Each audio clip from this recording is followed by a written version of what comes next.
This is Tony Cooper, and I'm just sitting down.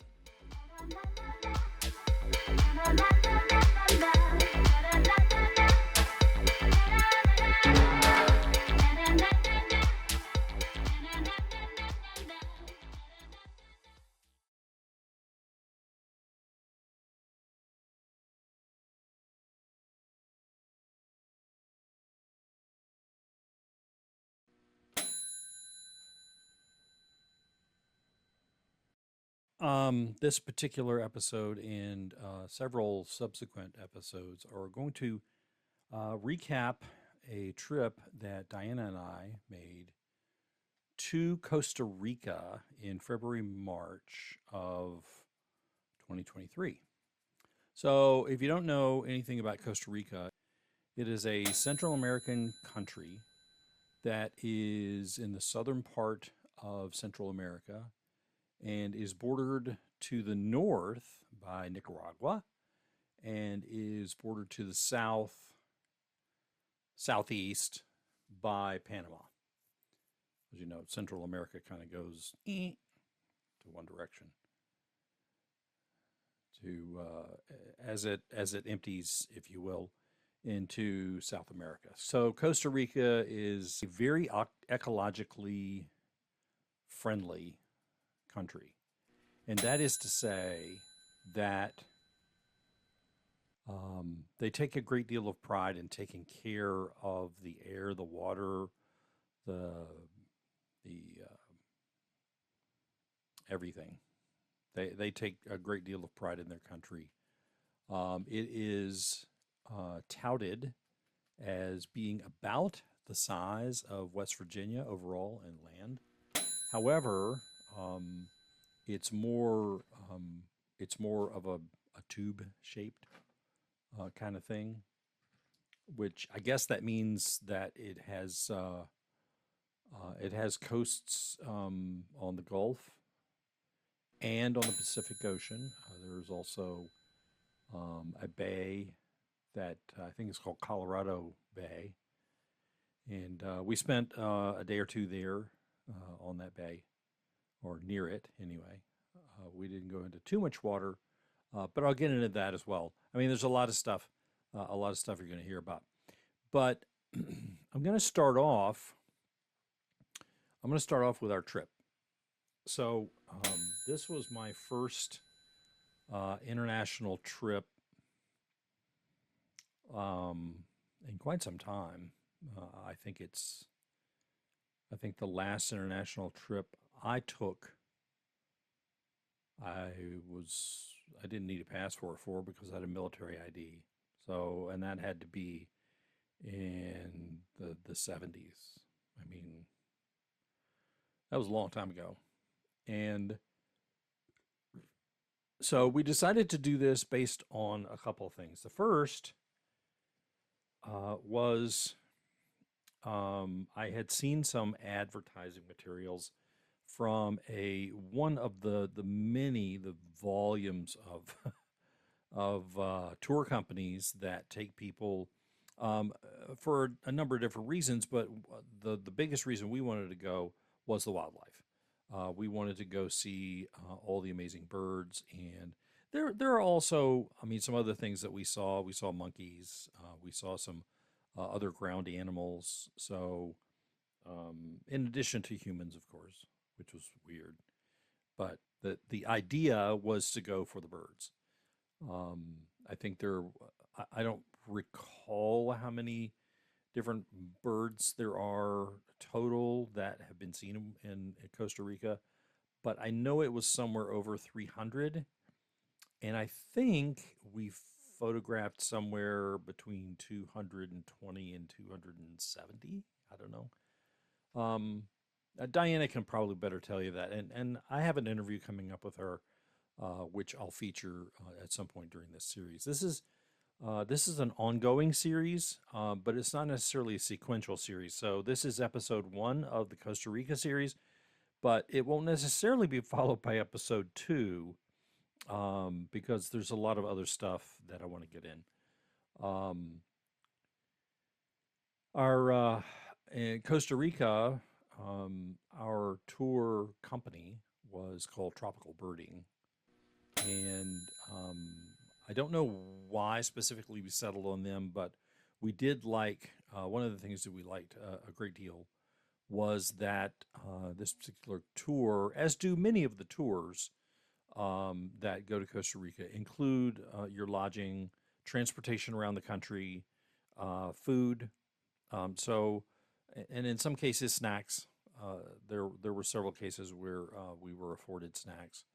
Um, and it's kind of loosely put together. I don't know. That's not really the phrase I'm looking for. But if we're traveling from point A to point B and we're kind of on a deadline, we're probably not going to stop unless somebody urgently has to go to the bathroom. But there were instances where, our tour guide, Ben is his name, um, where he would call out, "Hey, we're thinking about stopping in this town. Who needs stuff?" At one point, I needed a new toothbrush, and we got some snacks for ourselves. And of course, he picked up. Ben would pick up, a case or two of bottled water, um, and more on water in a little bit. But overall, this was it just looked like this was the best experience for us as far as getting into the country, around the country with somebody who knew where to find the better things, the better birds, um, the better pathways, the better locations, that kind of thing. And I don't think there was a lot of consideration given to costing overall, or at least specifically, simply because in a lot of cases, we would go, hey, we're going to this little place on the side of the road, and everybody would, order what they want, kind of thing. And it didn't say don't order anything expensive. That was just, I felt like there were not a whole lot of limitations on stuff like that. There were some accommodations made because at the time Diana was going through some really bad knee problems. And by the end of it, I kind of was too. So they were very accommodating in helping us out and getting us hooked up. The guide he was wonderful. He's probably listening to this going, oh, stop it. You're not that wonderful. But he really was because he made some accommodations, like I said, in unexpected ways. And those little things mean a lot. Just to give you an example, and this is probably not in any other part of my conversation, but at one point, we got to, I think this was our last resort that we went to. It was in the Highlands, and a lot of these Highlands eco lodges, they're built kind of on the side of a mountain, and you know how the side of a mountain is. Holy moly! You're walking down a trail, and if you don't have staying power to stay on the trail, which they were amazing trails, you're gonna roll down them. You're gonna go too fast. And for people who have knee problems, like Diana and I both did at the time, um, we're we're gonna have more problems. So we were afforded one of the cabins that was like right on the arrival level. So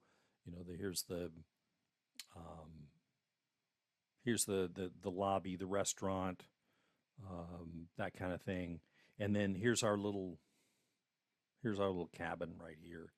And it wasn't noisy. It wasn't like we were um, constantly awakened by people arriving or leaving or whatever. So that was one accommodation. The other accommodation had everything to do with if Diana was holding back because overheating or knee issues or whatever. Ben stayed with her while everybody else went ahead, and for the most part, so did I, unless Diana said, "Please go ahead," And if you see the bird we're here looking for, shoot it. If you don't, I'll be down there as soon as I can. So that was kind of nice, and not from the standpoint that I felt like I had no problems abandoning her in order to go get a shot of the bird. I often did have problems with it, but I knew that she was in good hands with Ben by that point. Halfway through, we were all good friends. We'd been together for a week now, and everybody was very friendly toward each other and helping each other out, and the group was just amazing. Um, but this particular episode is about our trip there and our first 3 days. So we always tried to, um, since this trip, we've always tried to leave out of the nearest international airport, which is Dulles Airport for us, which is about 45 minutes to an hour drive, depending on the time of day. Um, um, but in this particular case, when I was booking the airfare to get to Costa Rica, I was not paying attention to the airport. In fact, I selected Washington area because I said, I could go out of National Airport in D.C., or I could go out of Baltimore Washington International. Either one of those, or Dulles. But when I wanted to narrow my selection down to Dulles, I don't know what I did incorrectly, but I ended up getting our first flight was out of National Airport in D.C. And that was fine, but my return flight was into Dulles Airport. I couldn't just drive to National Airport and do park and ride or whatever it is for that location. Instead, what I had to do was I reserved an economy spot at Dulles Airport for my car. I parked my car. We went to the airport terminal. We got a Washington Flyer cab, which I like. I like that these operate this way because they only go from the airport to hotels or other destinations. Okay, they don't go from the hotel to another hotel, or to, they're not a city cab. They are only specifically for the airport. And so that was, we booked that in advance. I booked the parking in advance. I booked the Washington Flyer. I don't think I booked it so much as I made sure it was going to be available, and they were like, "Yeah, you're fine. Whenever you get here, just hop in." And what we did was we went to a hotel in Arlington, Crystal City. And the biggest reason why I wanted to do that is because our flight was at 10 something in the morning. And I wanted to get over to the airport in plenty of time. And I didn't want to have to get up at oh dark ugly in the morning and drive to Dulles Airport, drop off our car, get a cab to National Airport, which we could have done, and then fly out directly from there. I wanted to be rested if possible. And so we got our cab, took us to the Marriott Arlington Crystal City. We have a rewards club with Marriott, so I decided to go ahead and get some points from staying there. So we stayed there. We got there um, early evening, I guess, and we wanted to. Um, let's see.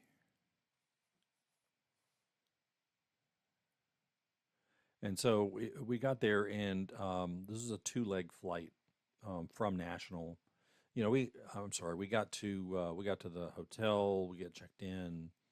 It was, pretty straightforward, normal stuff. And when we got there, um, and we got settled in, we got some dinner, and we were pretty much set up. I guess we probably watched a little TV. I don't really remember. I just wanted to get some sleep. And so we did that. We got up fairly early. Our flight, like I said, was 10:05. Oh, there it is. I keep notes, so and you're going to learn just how detailed these notes get once we get to that point. So we took the airport's shuttle, which was leaving at like 8. I think it was leaving at 8:10, and every 20 minutes after that kind of thing. We actually didn't leave till like 8:15, but we got there in plenty of time, and we got checked in, boarded not long after that, um, and our first flight was to Miami, Florida, and we got there probably just after noon or so, and then we had like a 6-hour layover, which was it's a lot. Layovers of that. 2-3 hours, I'm good with that, but 6 hours was quite a bit. So, but it wasn't that big a deal until you realize just how big that freaking airport is. So, and we left our house on Valentine's Day on the 14th. We got to the hotel on the 14th, and we left the hotel on the 15th to National, and we took a flight to Miami, Florida. Um, and like I said, you don't know how big that airport is until you have to change gates. So we were in section, I want to say it was section D, concourse D, I guess they call them, and it was getting to be probably about an hour and a half to 2 hours before our flight. Maybe sooner than that, because there was a sense of urgency for us to get to our new gate.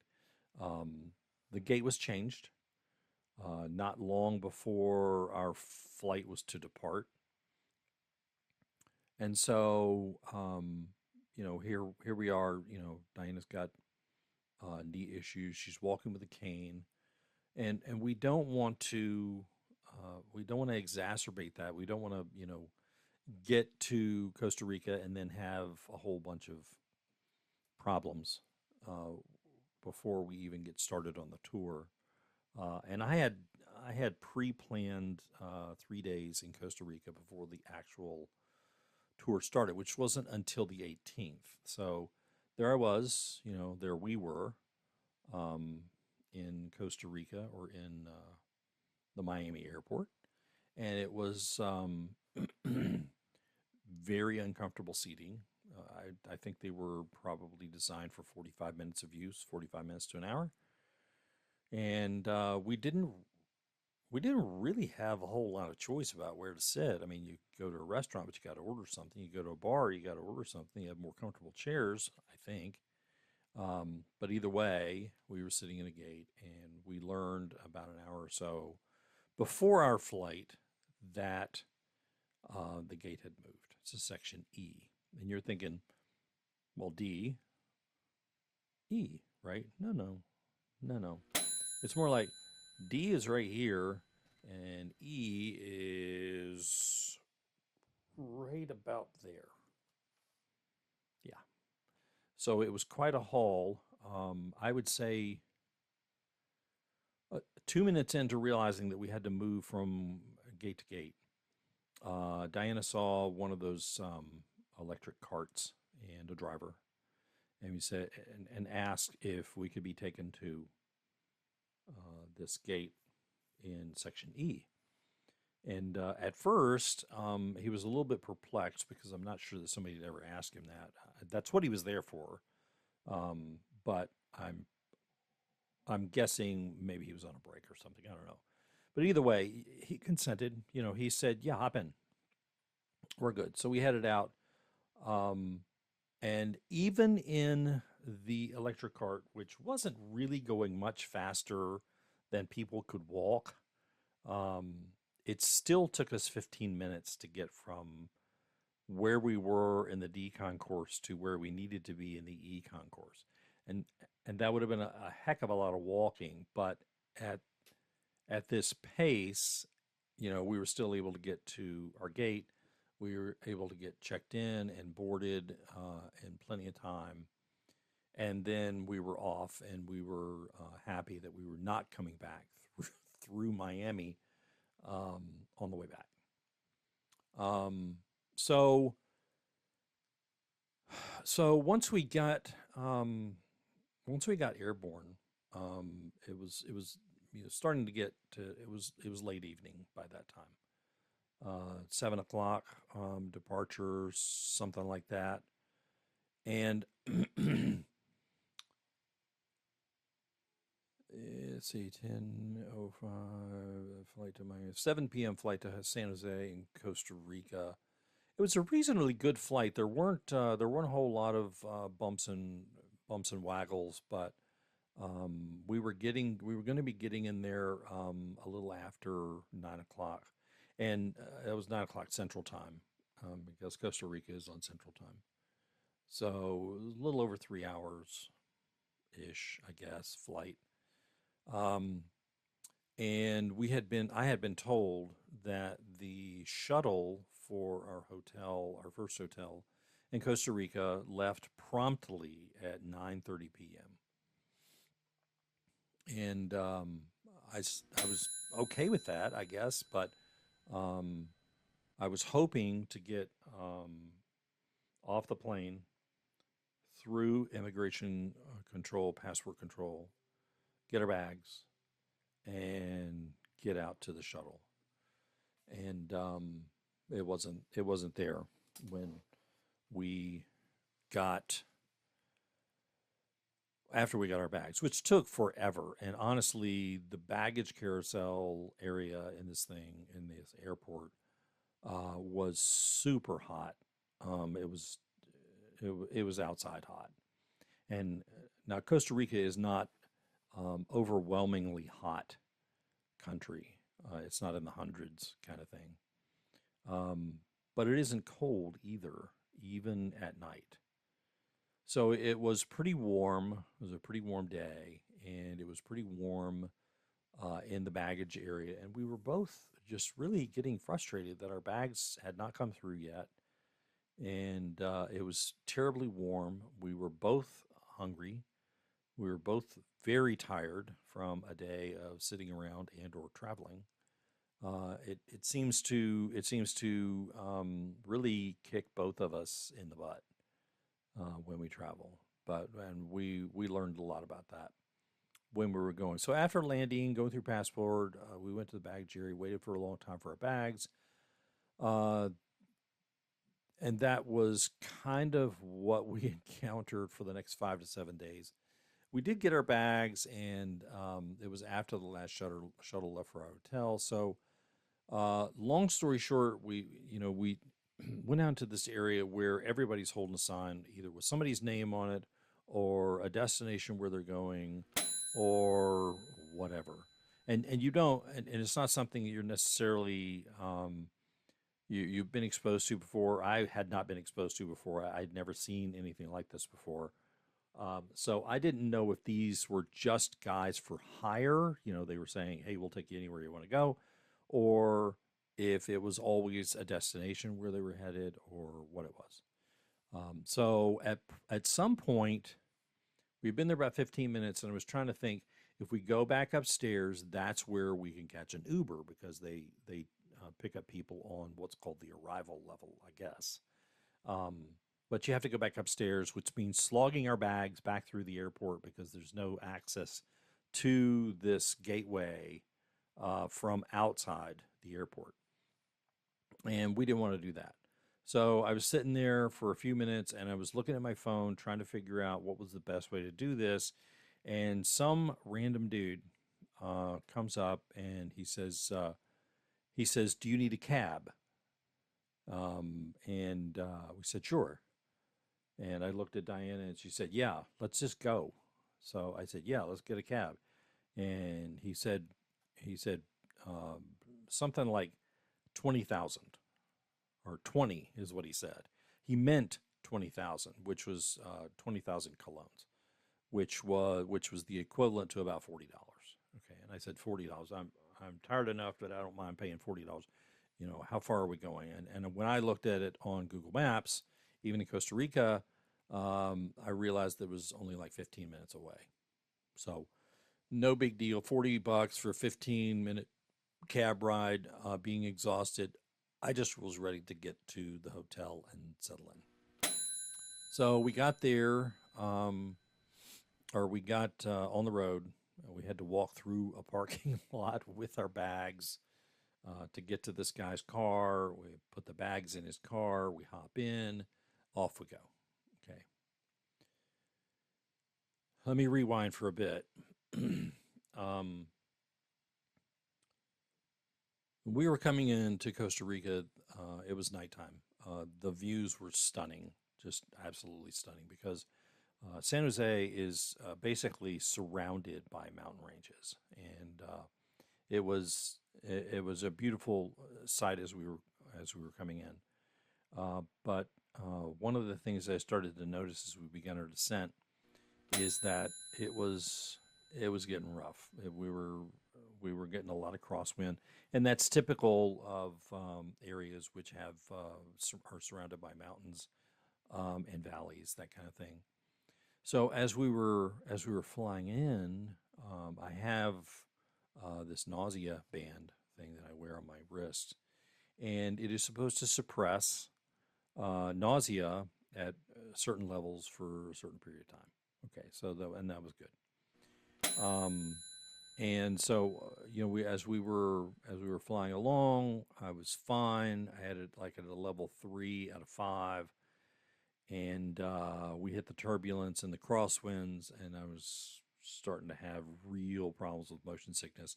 I suffer so horribly from motion sickness. I'm not even afraid to talk about it now, simply because I do. That's a fact of life.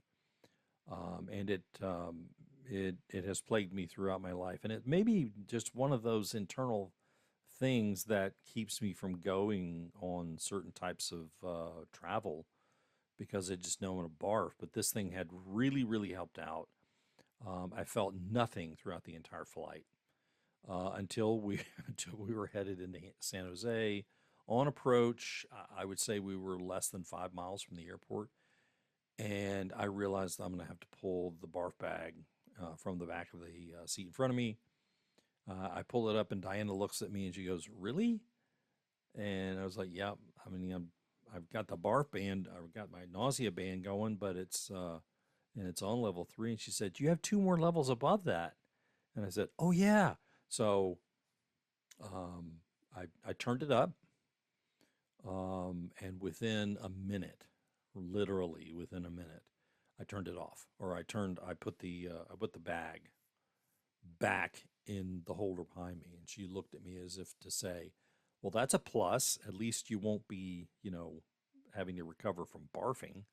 And it takes me a while to recover from barfing. I really, really hate that, but hey, it is what it is. So I feel fine. We were kind of flying in sideways at one point because of the crosswinds, and I, you know that's just the way it is. You can't change things once you're on the airplane. You can't change the way it works. But we got in there and landed, got to our gate, um, unloaded, got ourselves into the terminal, and now we can go back to the rest. Like I said, um, the guy was, who picked us up, was going to taxi us over to our hotel. I tell him where it is. It's this particular hotel. It's a Marriott, yada yada. And he says, "Okay, I know where it is. It's fine." So we head out. We're driving along, and we pull into this area, and I don't remember a picture of the hotel when I was booking it, but I do remember that it was um, in an area. I guess it's an area, or it's something um, that he keyed to, and so we pull in, we get our bags, taken out of the trunk, and I pay him, and he was fine. He was like, "Thank you very much. Hope you have a good trip, etc." And he was off. So we just park our bags, outside for a moment. I went in to check in, and they can't find my reservation, which was disconcerting right off. And then the guy wanted to see, my confirmation. And so I had everything on my phone. I had this all laid out in advance. I really wanted to be prepared. And I was. I had all my documentation on there, all my reservations, everything. So I pulled it up, and he said, "That's actually not us. That's not this hotel." Said that hotel is over that way, and I had no idea where he was pointing to, but sure enough, it wasn't this hotel. So he said he was going to call us a cab, and he did. So this next guy, he comes in there after about 10, 15 minutes, which we were starting to get worried. That did he get lost or something? But he pulls in, and it's like a bus type of taxi. We hop on, and he says it's going to be $40. And I said, I still don't care. So now I'm up to $80 for a taxi to a bad hotel, or the wrong hotel, and the right hotel. We finally get to the right hotel. We get checked in. By this time, it's like 11 o'clock at night, 11:30 maybe, and we just get in. We have some snacks. We drink some water, and we went to bed. Our hope was that we were going to be ready for the next day, which was the 16th, to um, to get some rest and then go to the Central Market, which is in pretty much downtown San Jose. And we were looking forward to it because it's much heralded. It's huge, and there's lots of vendors and restaurants and all kinds of stuff that you can get into. And this was a good diversion day for us to just unwind on our day after a lot of travel. And to both of us, it was optional. We didn't make any reservations or anything like that, which you don't need to. So we hailed an Uber, and I had the with Uber you got to put in the destination, and I put in the destination that said Central Market. Um, Apparently, much to my surprise, there's more than one Central Market in San Jose. There is one that is just outside.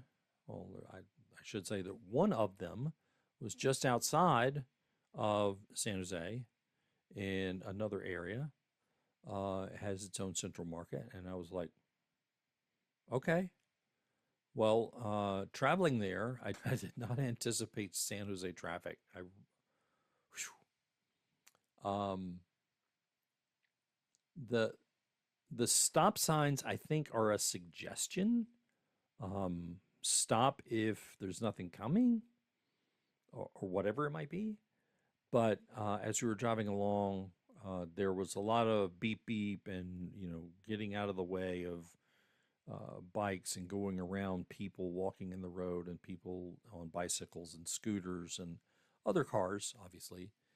But it was so much. There was so much going on, and I started to get sick. And then once that once that motion sickness motion starts to nausea, it's easier to get there than if you were um, if you never felt it at all. Okay. So, with all of the traffic on the roads and all this other stuff, I did get sick. Thankfully, we had picked up a beverage from a Starbucks, which was right outside our hotel. And I'll get into the hotel when we get back from our little adventure. Um, we had gotten a beverage and we had almost finished them when we got picked up, and so I had an empty cup, so I barfed into the empty cup. The driver asked Diana if I was okay, and she said, "Yeah, he just got a little sick." Now, mind you, Diana speaks very good Spanish. She doesn't like to believe that she's somewhat fluent, because fluency means that you can speak it without having to think about it. And I kind of do too. I mean, everybody has their own level of Spanish, and I'd been using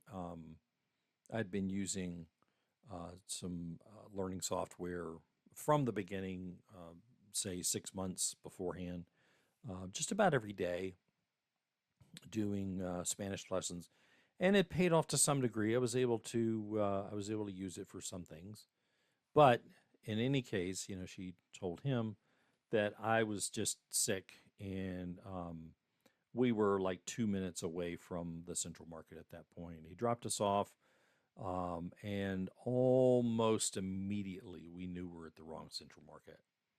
And so, I'm looking it up and I'm saying, this is not the right place. We want to be at the other place, but I can't get in another car right now because I don't feel well. And she was completely sympathetic. She said, okay, well, you know what? Let's get a drink. Let's sit down for a little while, see if we can kind of figure things out. And that is kind of what we did. However, there was a few remarkable things that we noticed. First of all, when you went into some stores, they had their own security. Okay, and it wasn't a guy with a security shirt on, standing in the doorway. It was a guy or girl with a security shirt, uh, and full combat gear. Yes, you heard me right. Full combat gear with as many as three weapons, um, ready to do whatever was necessary to protect the business and its patrons. So I never felt endangered. I never felt like I was in any danger when I was in some of these locations. We eventually ended up at a coffee shop, just off of the property for the market we were in, and we ended up getting a coffee and sitting in there for a little while. It was nice and cool, and I had, my body had calmed down quite a little bit, and we both got to the point where we said, you know what, let's just try again another day, and let's go back and just rest up. So that's kind of what we did. We realized we needed more rest than we thought. Air travel is it's so exhausting to me, and thankfully that kind of thinking came in handy later, because after that we were ready to move on to the next thing. And so we did. We went back to the hotel. Now, so this hotel, I think it was like 4 or 5 stories. It was called the AC. It was an AC hotel, which is a Marriott brand, um, and it had some other naming stuff. But it was attached to kind of a little strip mall. There was a pharmacy, drugstore. There was a couple of restaurants. There was a hair and nails place, all kinds of stuff. But out in the courtyard, there was a Starbucks. There was several food trucks, which, based on what I could see, um, some of them were kind of semi-permanent, and some, I think, probably went other places. I don't know. But anyway, there was a Asian food. There were desserts. There were salads. There was a little bit of everything that you could get. So we were never hurting for food choices, and anytime we thought about, hey, we're at the hotel, we want to go eat now. It was no big deal. So um, what we had planned for our next day was to go to a coffee plantation, which hosts its own butterfly garden. And we were kind of excited about that. At least I was excited about it. Diana was excited about the butterflies. I was excited about the coffee because I'm a coffee slut. But when we woke up in the morning, we were both going, "Oh, this is not good. I just I don't feel well." And that's where we learned two things. First, language barriers sometimes cause confusion. And the language barrier here caused confusion with the people that I had booked this through, which was, I think, Viator Tours. Um, they didn't understand that I was sick, and I didn't understand that they were already at the hotel to pick me up. So once we got that resolved, we said, I'm not coming out. I'm not going to take the tour. Just refund me or whatever it is that you do. And I would have been okay if they said, hey, we don't do refunds, but they do. There was a cancellation fee, but it was like $10 or something like that. So we ended up sleeping quite a bit more after that, and we decided we were going to recuperate. We were going to stay near the hotel. And we needed the day off, and we felt better after that. But we also realized something else. Okay, and this is your your first travel tip for Costa Rica. Here's what they say. They say that the water is safe to drink. They don't say that the water won't hurt you. Okay, and let's clarify hurt. Um, by not hurt you, what I mean is it's not going to make you deathly ill. Okay, like I guess Mexico has a reputation for the water being uh, Montezuma's revenge because it's just going to be the worst experience of your life. And honestly, it was not the worst experience of my life, but it's the first time I had that kind of reaction to um, drinking water anywhere. So we stocked up on bottled water almost right away. And I'm glad we did, and mostly because it was going to prepare us for what amounted to the rest of the trip. But as you well know, if you eat bad food or you drink bad drink, down the road, it's going to come back on you. And you're going to learn more about that when we get to that point. So, our first encounter with the actual tour was on the next day, which was the 18th, which is what I told you before, that the tour started on the 18th. We got up early enough to get ourselves ready and checked out by 11. We hailed an Uber to take us to the next hotel, and there were several iterations. You know that when an Uber um, when an Uber doesn't want to take a fare, they just can cancel it. They can say no, I don't want to go. It's not far enough, or I don't want to go there. You know, they have a bad rating. I do not. I have a very good rating on Uber, and so we got our driver assigned. 10 minutes later, the ride was canceled. So I went over and got us some food and drink from the Starbucks. May have gotten some fruit. I don't recall. Um, we got breakfast food. We sat out in the courtyard where it was very breezy and waited for our driver. The security guard checked on us at one point to ask us if we were okay because we've been out there so long. And I said, our Uber keeps getting canceled, and it got canceled 3 times before someone actually was going to pick us up. So he explained that he was just making sure, which was very comforting. He was also carrying a weapon. So far, everyone that we had met there was very friendly. They were very helpful, accommodating. They just wanted to help. I just felt like we were taken care of the entire time. I had already activated my nausea ban, so we didn't have any incidences getting to the new hotel. When we pulled up to the new hotel, Hotel Robledal, um, there was a gate, and the driver asked if I had a code, and I said no.